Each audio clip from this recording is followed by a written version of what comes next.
Bom, então agora nós vamos subir aqui nessa torre magnífica. Ela se chama Torre Gálata.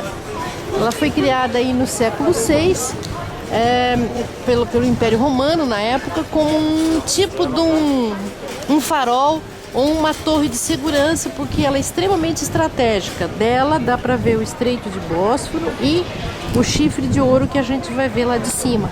Então essa torre ela foi erguida, embora ela seja uma torre aí romana, ela foi erguida então em homenagem a um grande sultão aqui da Turquia chamado Sultão Mehmed. Esse sultão então foi quem em 29 de maio de 1455 tomou a cidade de Constantinopla dos romanos, né, e transformou ela numa cidade turca, né, chamada Istambul. Então olha só a Torre de Gálata e agora a gente vai subir lá em cima. Estão conhecendo um lugar histórico muito importante aqui de Istambul que se chama Torre Gálata. Aqui nós estamos já dentro dela com um portal aqui em bronze, né, onde mostra um pouco da história da Torre Gálata, né? Ela foi construída aí no século VI para preservar então a cidade de Constantinopla. Então aqui a gente consegue ver ela fica no topo de uma colina. E aqui embaixo a representação então das muralhas da cidade de Constantinopla, bem como aqui as naus, né, os navios que chegavam ao porto. Aqui toda a parte emblemática, mostrando aqui o porto de comércio de grãos. Veja só, ali, olha, nós temos, quer ver? Aqui, olha, os canhões aqui para defesa da fortaleza.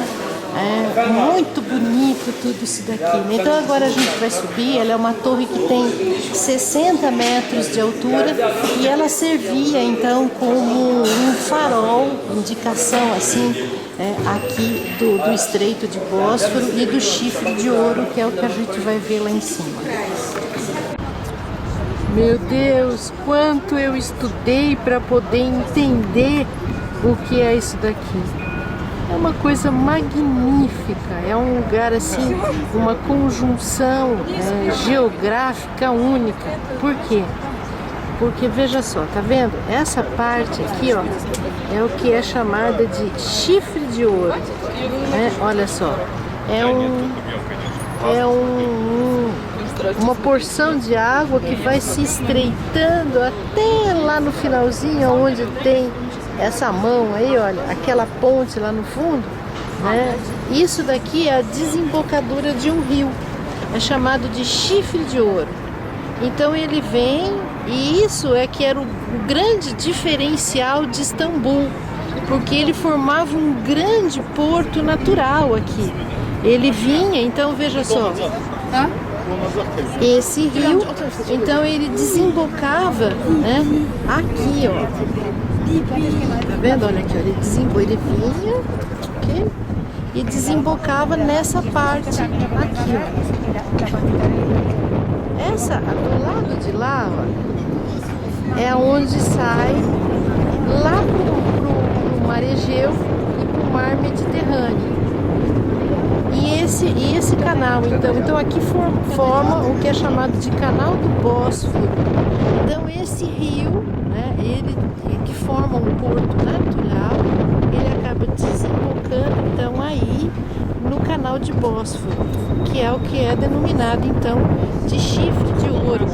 Essa parte ela era tão próspera que eles deram o nome de Chifre de Ouro. Por quê? Porque veja só pelo mapa aqui, ó, que esse canalzinho, olha só pelo mapa, dá pra gente ver aqui, há um vento do chão aqui em cima. Olha, tá vendo? Ó? Ele ele tem um formato, olha aqui, como se fosse de um chifre. Por isso que ele recebe o nome de Chifre de Ouro. Chifre de Ouro vem essa daqui, então, é o que é chamada de Ponte de Gálata. Cabe lembrar que a gente aqui, nós estamos no lado europeu, né? Aqui, então, o Chifre de Ouro, ele é só um rio, ele não divide a Europa da Ásia, ele está dentro da Europa aqui. Então essa ponte liga uma parte da Europa à outra parte da Europa dentro de Istambul.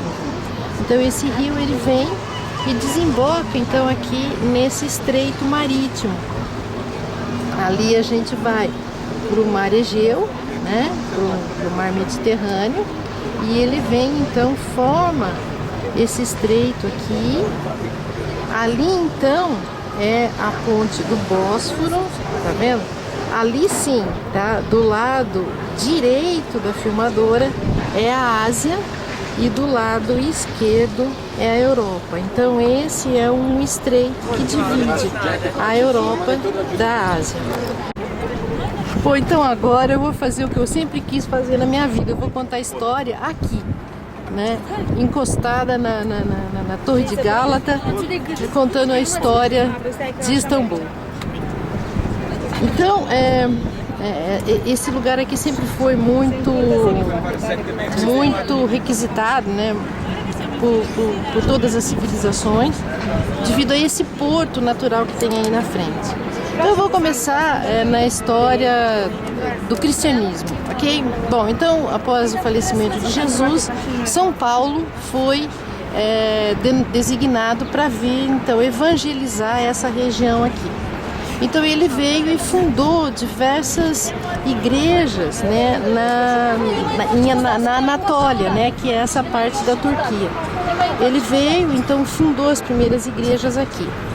E quando foi aí o catolicismo, o Império Romano, que já estava fazendo a sua dominação aqui na área, ele veio então e fundou essa cidade com o nome do imperador na época, Constantino, isso no século IV,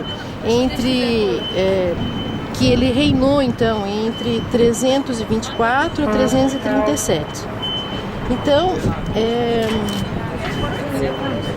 ele fundou essa cidade porque a mãe dele, Helena, né, descobriu que o catolicismo seria uma boa, né, para o Império Romano, e ele viu que a cruz, né, era o símbolo que denominava para ele: com esse símbolo conquistarás. Então ele acabou adotando o cristianismo. Então, em 324 ele fundou essa cidade, e em 6 anos ele construiu uma fortaleza imensa aqui em torno dessa cidade, né? E então isso surgiu o que é denominado de Império Bizantino. O auge desse império ocorreu em 527 a 565, aonde eles chegaram a conquistar o norte da África, o sul da Espanha, a Itália, e ganhando então chegando ao seu apogeu com a construção então da Igreja de Santa Sofia, que é essa vermelha que está aí. Ela foi então concebida como uma igreja católica muito rica, cheia de mosaicos, e que depois, né, ela foi transformada então em uma mesquita. Bom, então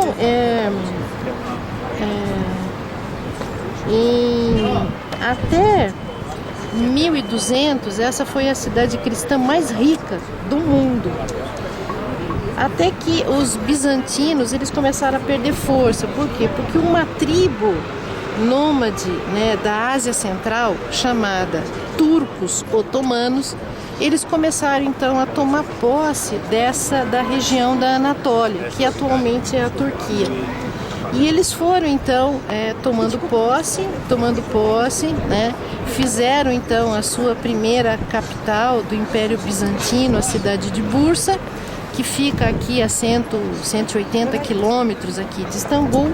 E aí eles foram tomando conta até que o império deles ganhou grande força, principalmente quando eles adotaram o islamismo como a sua religião.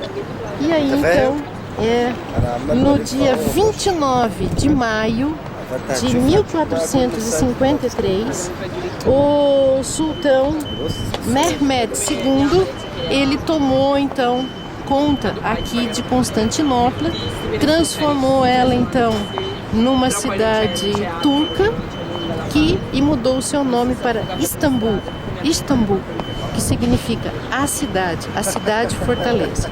Então essa é a história aqui desse magnífico local que eu sempre quis conhecer. Então quando eles falam, né, da queda de Constantinopla, por quê? Porque era muito fácil, essa cidade era uma cidade estratégica que vinha a rota da seda da China, vinha a rota das especiarias da Índia, tudo desembocava aqui nesse porto, no Chifre de Ouro, e isso era distribuído, como a gente pode ver, para toda a Europa, né? Então, quando eles falaram, né, da queda de Constantinopla, saiu da mão do Império Romano, que a sede praticamente era na Europa, e passou então para o poderio dos turcos otomanos. E com isso, então, começou a se cobrar altos valores de impostos, a burocracia ficou muito grande. E essa rota, então, da seda e principalmente das especiarias que eram fundamentais para a conservação de alimentos, para a produção de alimentos na Europa como um todo, essa rota foi extremamente prejudicada. Então aí é que começaram os ciclos oficiais de colonização, de busca por rotas alternativas das especiarias. E aí então foi que Portugal e Espanha começaram a organizar as expedições que conquistaram então, que contornavam a África, iam ali pela parte de baixo no Cabo da Boa Esperança para chegar nas Índias e buscar as especiarias. De certa forma era uma coisa fácil, porque eles eram movidos a vela, né, a ar. Então não existia tanto custo assim, né? O custo de combustível não existia na época, era só tempo. Então, quando fala da queda de Constantinopla, é porque eles perderam, o Império Romano perdeu o domínio para os turcos na época. Então, isso daqui, gente, me contaram essa história em 1973. E eu falei, um dia eu vou lá e vou ver isso pessoalmente. E hoje eu estou aqui. Eu agradeço a Deus por poder estar aqui hoje vendo isso. É um presente que eu jamais vou esquecer. Então, quando eles tomaram Constantinopla, voltando agora depois da emoção, a primeira coisa que os turcos fizeram foi construir essa fortaleza aqui, chamada Topkapı, tá vendo? Ela fica bem aqui na curvinha entre o Chifre de Ouro e o Canal de Bósforo, tá? Ele fica bem aqui, ó. Então eles construíram porque quando os navios chegavam pelo Bósforo, a primeira coisa que eles viam, essa cidade é de domínio otomano, tá? Eles transformaram então Santa Sofia numa mesquita, né? Colocando então aqueles 4 minaretes ali.